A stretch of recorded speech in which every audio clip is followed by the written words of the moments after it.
Hey everybody, it's me again. You think I was going very far away? Did anybody, I know most of you were probably watching Exposure Room last night. Some of you may not. I know there's some who are not fans. But I was watching, I was kind of like trying to watch two different things. But I wanted to talk about this show that was on 2020 last night. It was about this family, the Turpin family. Did anyone catch that? Um, this family of 13 children, the oldest, at the time that this happened, the oldest was 29 and the youngest was a 2-year-old baby.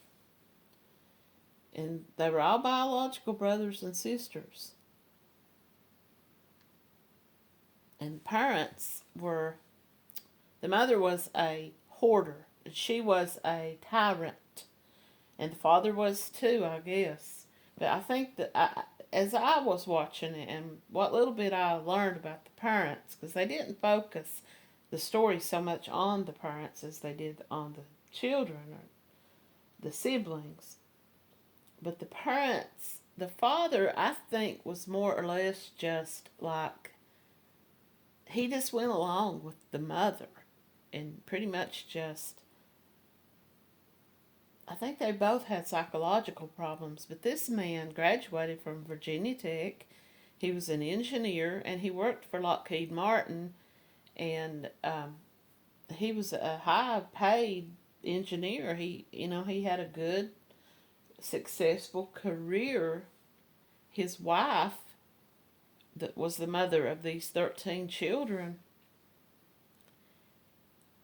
they had this religious almost, I hate to talk about anybody's religion, but it was almost like the way a lot of the Mormon and the fundamentalists are, that they just kept continuing having children. They believed that that was what God wanted them to do, was to continue to have children. And so these parents, I don't know what happened along the way, but they began to imprison these children.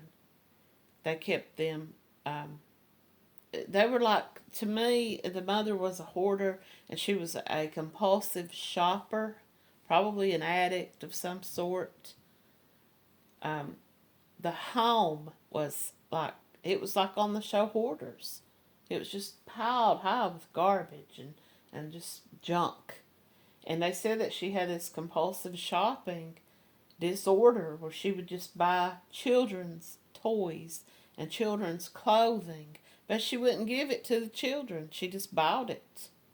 And they found tons of, like, stacks of toys and clothing and stuff that had never even been opened. She just bought the stuff. The father had to file bankruptcy because, he was making good money, but she was spending $6,000 and $7,000 at a time on shopping. Who does that sound like, you guys? But they were imprisoning these kids and they were not feeding them. At the time when the father had to file for bankruptcy, the mother, in her whatever mental state she was in, decided it was the children's fault because it costed too much to feed them, even though she continued to bring children into the world. And it was obvious that they could afford to feed them because they were spending $6,000, $7,000 on junk. But she was feeding these kids bread and peanut butter. That was all that they ever got to eat. And if they snuck into the kitchen and got food because they were starving, they got punished and they got chained. So the older children, and like I said, the oldest at the time that they were finally discovered was 29 years old. Now, they were not kept in isolation all the time. Sometimes the parents would decide that they were going to take them on a trip, or they would take them someplace to do like family photos. The mom would dress all the children just alike, And they would go do these photo ops, and they would send these pictures back to their families in West Virginia, where they were from. And at the time that this happened, they were living in California. But the children talk about when they were living in different states, and at one point they lived in Texas, and the father had moved them like out into the country. And he had found this place where there was like an old trailer, and he kept the children locked up inside of that trailer while he went to work, and the mom got out and went shopping and ran around all day. And these children would go weeks at a time. With the parents would come and drop them off a little bit of food.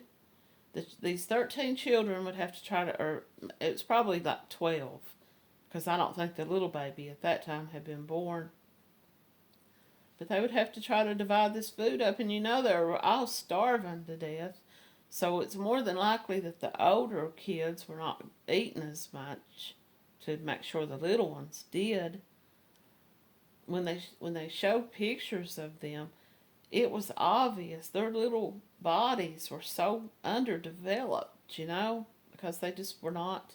They said that they found one child who was a preteen, they said, so I'm guessing around 11 or 12 years of age, who was so emaciated that they had their wrist circumference and their body development was that of a toddler, because they were not growing. The mom had this obsession with little kids, and once the children got to a certain age and they were no longer cute little toddlers, she'd lock them in the room and go have another one, And the oldest girl says she can remember going to school. Most of the kids didn't go to school. She was one of the few that actually did get to go to school before the psychological whatever got so out of hand. But she was so dirty. She was that little girl, We all may remember a family in our school where the kids were kind of dirty. Their clothes were kind of dirty. Maybe they didn't bathe every day. She was that little girl, and she said nobody at school wanted to have anything to do with her. And she didn't understand why, because she wanted to be a friend. She wanted a friend so badly. But it was because she smelled bad, and her clothes were dirty. Her hair was oily and dirty. And she didn't know. She didn't realize it, She didn't know. She was just a little kid. But as the children started to get older and people started taking notice more, they stopped sending their kids to school. They created their own homeschool. They created a actual, I guess it was like a business, a LLC business that they created and called it a home school. And they were, I don't know if they were getting any money from the government or anything like that for that, but they were homeschooling their own children, so they said, but they wasn't. They were chained to beds. They were locked in rooms. Well, the parents wanted to get out and go travel, and they wanted to get out and do stuff. So once some of the children got older, they got them some cell phones. But the phones were just for them to communicate with the parents. The parents would keep in contact with them. Well, one of the girls, and she's one of the main characters in this story, her name was Jordan. She got the phone, and when her parents would not be at home, she would watch. And this is the part that a lot of people don't understand. This is the part that made a lot of people question this. Is because they had Wi-Fi, and she started a Facebook page, and she would make videos, and she had people following her. But she was scared to say anything. So she says she became friends with this one man, or boy, whatever he was at the time. started talking to him in Messenger. And she started telling him her story and saying, you know, my brothers and sisters and I are prisoners. We're not allowed to leave the house. We're fed what our parents give us. Well, a lot of people would not believe that story. But he told her, he said, if this is true, you need to contact the authorities. You need to call 911. You need to call the police. And they were getting ready to move to Oklahoma. The father's job was transferring him to Oklahoma. And the mother, this is the story the girls had told. The mother had told them, we're going to be moving in a few days. And everybody is getting chained up. I guess she meant along the trip, because they were going to rent like U-Hauls, and she was planning to chain these children inside of these U-Hauls so that they couldn't try to escape, any of them. Keep in mind, these older kids at the time, the oldest was 29 years old and didn't know better that they could get out, that they could walk out the front door when the parents were not at home, you know. And like a 27-year-old and a 25-year-old and a 22-year-old. They didn't know that they could just get out and walk out, you know. I think the oldest girl was 27, and I think there was a 6-year age difference between her and the next sibling. So the next, or 29 rather, so the next sibling would have been 23. And then the girl was telling as the story progresses, and she finally got out and was talking to someone, she was telling each age, and it went from like 29 to 22, 20, 19, 18, and on down.